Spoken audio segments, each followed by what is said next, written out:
श्री चिन्मयानंद महाराज की जय। श्रीमद परमहंस श्री तुकाराम महाराज चरित्र अध्याय 2। श्री गणेशाय नमः। श्री सद्गुरु सहजानंद नाथाय नमः। श्री गुरुराया थोर तुमचा फार उपकार उतराईसी शरीर लोन करून या टाकू तरी न फिटे काही चंदनी झिजविता देही मौनची चरणी डोई ठेवू हे भले अवश्य या देहासी मरण न चुके कल्पांती जाण जवरी आहे हे स्वाधीन तोवरी लावीन सेवेशी कोणती सेवा करावी इच्छा आयसी उद्भवली जीवी ती जाणून बरवी आज्ञा केली पाहिजे चरित्रवरून संतांचे जेणे मग समाधान तुमचे होईल जरी जाचे तरी मती दिजे स्वामी तुझी बुद्धी दाता पूर्ण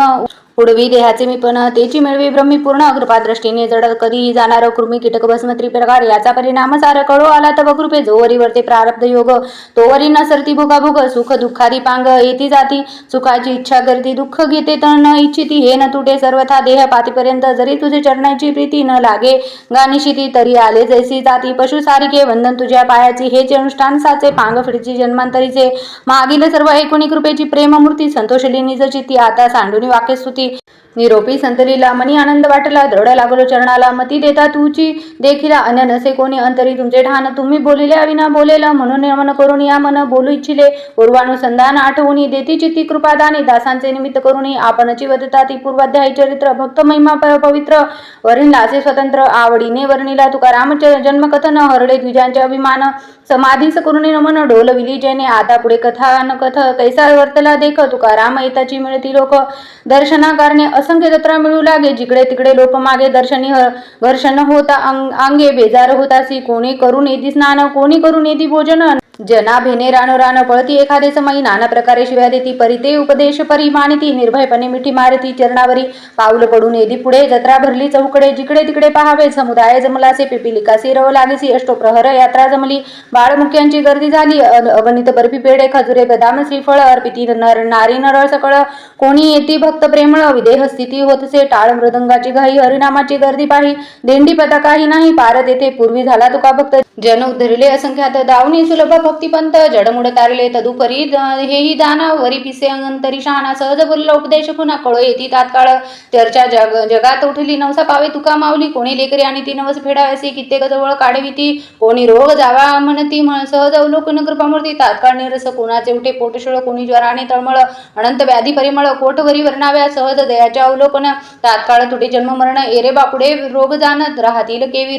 रोग जाती देशोधडी पीडा पळती बापुडी विविध जन लवड सवडी निरोगी होऊन जाता ती वास्तविक येळे गावसी तेथील एक देशमुख भावी अनन्य भावे शरण पायी लागतसे चरणासी दीन निशी दर्शनासी यावे जाणून तुकाराम स्वभावे मागे पुढे सांभाळावे लागे तयासी कांतेसी ऋतू प्राप्त झाला विनंती करी महाराजाला पिसून येती घराला आज्ञा द्यावी मज लागी त्वरेत निघाले तेथून वेगी पातला निज सदनी जात गोद पाचारोनी भोजनासी पातले निशी समय प्राप्त झाला केला श्रीमंत सोहळा रंग महाल सजविला विलासा करणे छप्पर पलंगी नरम मखमली गादी उत्तम उषा गिरण्या मऊ परम शेक केली होती बिलबरा अंडी गिलासे गुलाब दाणे तो गुलाब खासे अत्तरा अरगचे नारीस ठेविले मंचिका जवळी अष्टगंधादी सुगंधिक विषय चोचले अनेक तपकी तांबूल करुणी देख येतेची ठेविले असे चौकी मांडून त्यावरी शीतोदकाची ठेविली झारी पंचपक्वाने नाना प्रकारी फराळाची ठेविले सर्व मिळून सौभाग्य नारी उठणे लाविती बरोबरी खून कळताचे अंतरी प्रगट झाले महाराज भक्तांचे मानस पावया म्हणून आले स्वभावे देशमुख उठून या धावे मिठी मारली चरणाला अरे एक आता आज मी राहतो घराला बायको दिजास करीती भुगा कारणे अवश्य म्हणे भक्तराया सर्वांसी वाटले आश्चर्य त्वरित जाऊनी मंदिरी सोय पहुडते झाले धन्य ज्याचे भाग्य उदेल जन्मांतरीचे पुण्य फळले निज शय्यसी चरण लागले तुकेंद्राचे इकडे पशुदासी सासू सासरे कुजबजूत करती सारे हे विचित्र गती अनिवार्य कैसी घडली गुरु जाहाला तरी या समयी बाईले इच्छा भोगाव्यासी रंग वितळून गेला वाया आता कैसे करावे मागे पुढे निंदिसी परी समान ज्या निंदा सुती कळीकळाची नसे भीती तो कोणास भिल आता यासी कैसे करावे कोणी म्हणती बाहेर कालावे खटपट करती अवघे देशमुखासी बोलिती परी तो स्वच्छंद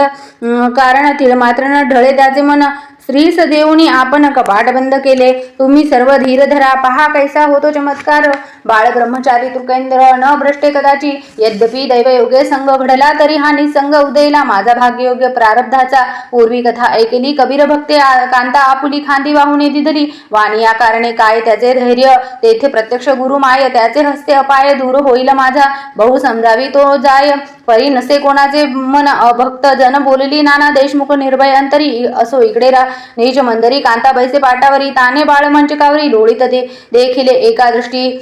गेली थोर मूर्ती लहान झाली आश्चर्य वाटून नेत्र कमळी प्रेमाश्रू पातले आक्रोश लेकरू रडू लागले उचलून घेती लगबगे सनासी लावणी बाळक वेगे निंदक दुर्जन कुटील तेही येती पाहावया आश्चर्य मोठे झाले राधे गृही कृष्ण गेले अनाया येते प्रेमबळे बाळक झाले जेवी ती कथा पुराणी ऐकली होती आज ती प्रत्यक्ष देखील अघटित घटना दाखविली स्वामी तुकेंद्राने सर्व मिळून आई अबला ई करीत गलबला हात लावणी हनवटाला हे कैसे झाले म्हणती ग्रामी मात प्रकटली मिळाली सर्व मंडळी आज श्रीकृष्ण लीला अनुभवली वाटती आम्हा भाग्य देल देसाई जोशी होरा सांगती पाही भनंग भिकारी लवलाही येऊनी नवलाही करीती अन्य जातीच्या अबला लेकरा वाचून घेती अलबला काजळ लाविती गालाला दृष्टी होईल म्हणून अगबाई कैसे झाले देसाईशी लेकरू सापडले एकमेकी आणू लागले परी नकळे अघटित करणे देशमुख म्हणे सर्व लागुनी हे लेकरू नवे माझे धनी गुरु महाराजांनी अद्भुत करणी करून पावन केले सर्वांशी समजावूनी लाविले लेकरू म्हणजे की होते निजविले ते तेथेची गुप्त झाले न कळे कोठी गेले आश्चर्य करती अवघे जन धन्य तुका सद्गुरु पूर्ण अवतार पुरुष न कळे कुणाकुण अन्या लागी दयाचं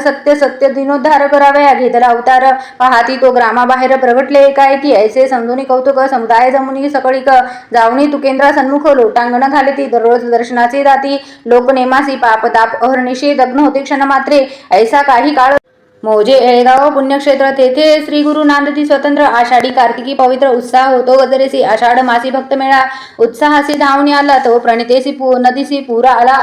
अत्यद्भुत नदीस उतार करोडी गाव हातगाव तालुका पूर्व यात्रा अडवली सर्व नदीस उतार नाही आषाढ मास पर्जन्य काळ यात्रा करी तळमळ परी न उतरे नदी जळ ना बुरुख आणविली ती फुटली धड नाही परी लक्ष लागले श्रीगुरु पायी कधी जावनी चरणी डोई ठेवू ऐसे इच्छिती सर्व बैसले नावेत अर्ध आली जळात आधीच फुटली जळ आत भरू लागले नाटोपे ऐसे पाहुणी यात्रेकरी तात्काळ घाबरले परोपरी आज आयुष्य बांधून निर्धारी वाटे कुंटला सर्वांचा एकदाची मरण कळो आले निर्वाणी म्हणून सकळ जन धावा करीती तुकयाचा धावे पावे श्रीगुरुराया करून या परस्पर सखया बुडतो येई धावनिया तरी दयाळा आम्हासी मंदधाने बुललो चरण सेवा विसरलो म्हणून या पडलो भोपाश माझी सोडवे आम्हा इथून दया निधे चक्रपाणी हे वचन तुक्याचे श्रवणे श्रोत दहाले तात्काळ पूर्वी पुराणी कथा ऐकली जावनिया वनमाळी जहाज रक्षी प्राचीन काळी तैसे गेले तुक्याने सरोनी उठवला धावणी समीप आला नौकेसी हात देवणी वेळा आणिता झाला तिसरी पुन्हा गुप्त रूपे पूर्वस्थळी जावणी बैसे तुका मावली तव वस्त्रे सर्व भिजरी जन पाहती डोळा लगबगे सर्व भक्त मंडळी देवाजवळ येती झाली लोटांगण घालोणी नमिले श्री गुरुमूर्ती ग्रामस्थ कुसती दयासी नदी भरली साधू सास कैसे आले तिराज हे नकळे आम्हासी तव बोलेला मंडळी संकट वेळ होणी सगळी नौकेत जल भरता तात्काळ धाव केला श्री गुरु तुकयाचा अर्धभाग नदीत पाण्याने नौका भरली समस्त सर्वांचे जीवन तळ हातात आले असे वाटले निराशा मनी झाली दहाबली तेव्हा तुका मावली हात घालून नौकेतळी लोटून आली लव मात्रे तात्काळ लेविता तरी सोडून गेली निर्धार कोठे असती कैवारी चरण पाहू त्यांचे ऐसे कौतुक केले कधी पाहू ती पाहुले मन होते उतावळे तत्वर दर्शन करावयासी तेथेच बैसले होते मुनीश्वर वस्त्रे भिजली नो हे नीर आश्चर्य करती सर्वत्र म्हणती केव्हा कैसे झाले अगमे त्यांची अघटितली करणी भक्ता पावती निर्वाणी ठाईच राहुनी क्षणोक्षणी चमत्कार आचरती न कळे अघटित संत चरित्र करून या करते स्वतंत्र संत दयाळू साचार नमस्कारी ती सर्वजन हाती अखंड चिलिम असे तीत तंबाखुना अग्निवसे परी ती रिकामी नसे भरुणी उरलीच आहे श्री गुरु स्मरोणी मुख लागे तव धडधडीत ज्वाला निघे अहंकृती जळोनी भस्मांगे होऊनी जाय सेवेची देह अंतरीचे वारे धूम्रपाणी झाडे सारे लोकवर्तीची लिमकारणे परिते ज्ञानकुंड होय पहा त्यांचे तपोबल अग्नी रावे सर्व काळ जेवी ज्ञानेश्वर प्रताप आगळे करुणी दावी विसोबाते निवृत्ती महाराजे इच्छा केली मांडे पाहिजे एकाळी तेव्हा मुक्ताबाई गेली पात्र आणावया तो विसोबा खिचराई केली मुक्ताबाई रडू लागली नेदी भोजने म्हणून आली ज्ञानोबापाशी प्राणापान भाता